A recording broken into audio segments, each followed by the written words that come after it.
gentleman from South Carolina, Mr. Gowdy, for 5 minutes. Thank you, Mr. Chairman. Thank you, Mr. Attorney General.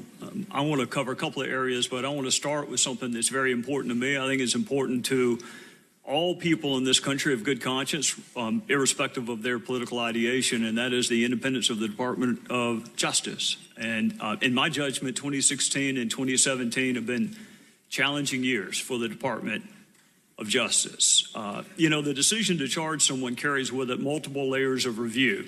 There's a grand jury, there's a petit jury, there's a trial judge, there are post-trial motions, there's appellate courts, there are courts of habeas corpus, and then there's the media, and then there's Congress. But the decision not to charge someone does not carry with it the same corresponding layers of review. But in some instances, it's every bit as important to understand why law enforcement did not do something and why prosecutors did not do something. I'm not interested in relitigating the FBI's decision not to charge Secretary Clinton. That decision's been made, it's been explained, and I'm not interested in relitigating it. I am, however, interested in reviewing 2016 and 2017 with respect to the Department of Justice. And Mr. Attorney General, there was a time when my colleagues on the other side of the aisle were interested in having some of these questions answered as well. It wasn't a year ago that some of my Democrat friends wanted Jim Comey investigated and prosecuted for a Hatch Act violation. That was 12 months ago. And it was absurd then, and it's absurd now. But what's not absurd is when my Democrat colleagues ask, why did you decide to publicize one investigation but not another? Why did you decide to appropriate a decision away from the Justice Department, which is very unusual for the head of the FBI to serve as both the investigator and the decision maker? Just like Republicans wanted to know, Mr. Comey, did you reach your conclusions before the end of the investigation? Did you make decisions whether to charge or not to charge before you interviewed all of the witnesses? These are questions that, to me, go to the core of whether or not the department can be respected, separate and aside from politics. I mean, I guess that certain departments are just inherently political, but the Department of Justice should not be. And so I tell you that up front, that Chairman Goodlatte and I are going to be looking into the decisions made in 2016 and 2017. And I think I can speak for him, and I know I can speak for myself.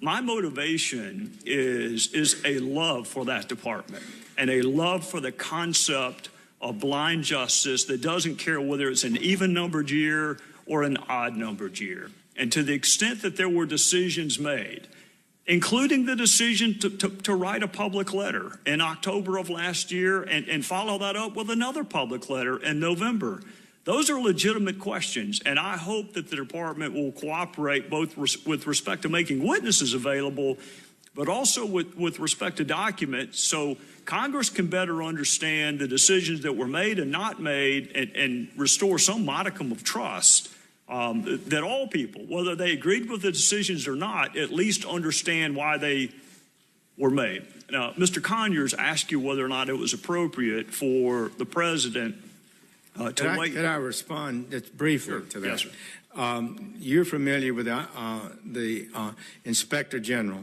I'm meeting with him. And they make public their investigations.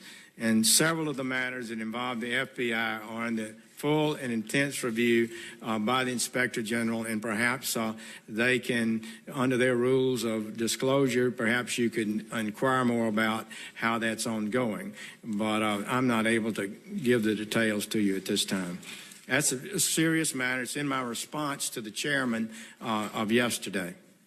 Well, I didn't intend to ask you to respond to it because you're right. Mr. Horowitz is looking into it. In fact, I'm meeting with Mr. Horowitz this afternoon, not in that capacity, but in another. And you're right. At some point, he's going to let Congress know what he found, but that does not absolve us of our responsibility to also look into it. Mr. Conyers asked you whether or not it was appropriate for the president to weigh in an ongoing investigation. And, of course, the answer to that is no. It is not appropriate. It's not appropriate in 2017. It wasn't appropriate when President Obama did it in the IRS targeting scandal. It wasn't appropriate when President Obama did it in the ongoing investigation into Hillary Clinton's server. It is never appropriate for a president to tell a Department of Justice what outcome it should reach. I just wish my friends on the other side had the same outrage when President Obama did it as they do now. I mean, I guess that's what this will be my last question to you. You're nominated by a president. You're approved by a Senate, but yet you work for a virtue. You work for a blindfolded woman holding a set of scales, and that is what makes our culture different. How do you restore people's trust, Republicans and Democrats, confidence in a Department of Justice when it seems like different rules apply depending on who's in power? The time of the gentleman has expired. The Attorney General will be permitted to answer. Well, it's a good question and an important question.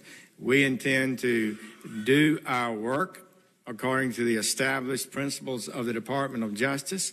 We will not be infected by politics or bias. We will make only decisions we believe are right and just, and we're not going to use the department to unlawfully advance a political agenda. We're going to enforce the laws of this country effectively as Congress has passed them. And I am determined that when the years go by, that people will say this Department of Justice did not crumble. It stayed firm and true to the great principles that I was taught in the 15 years I served in the Department of Justice, 2.5 as an assistant, 12 as United States Attorney, and looking up to the Attorney General is somehow so far removed from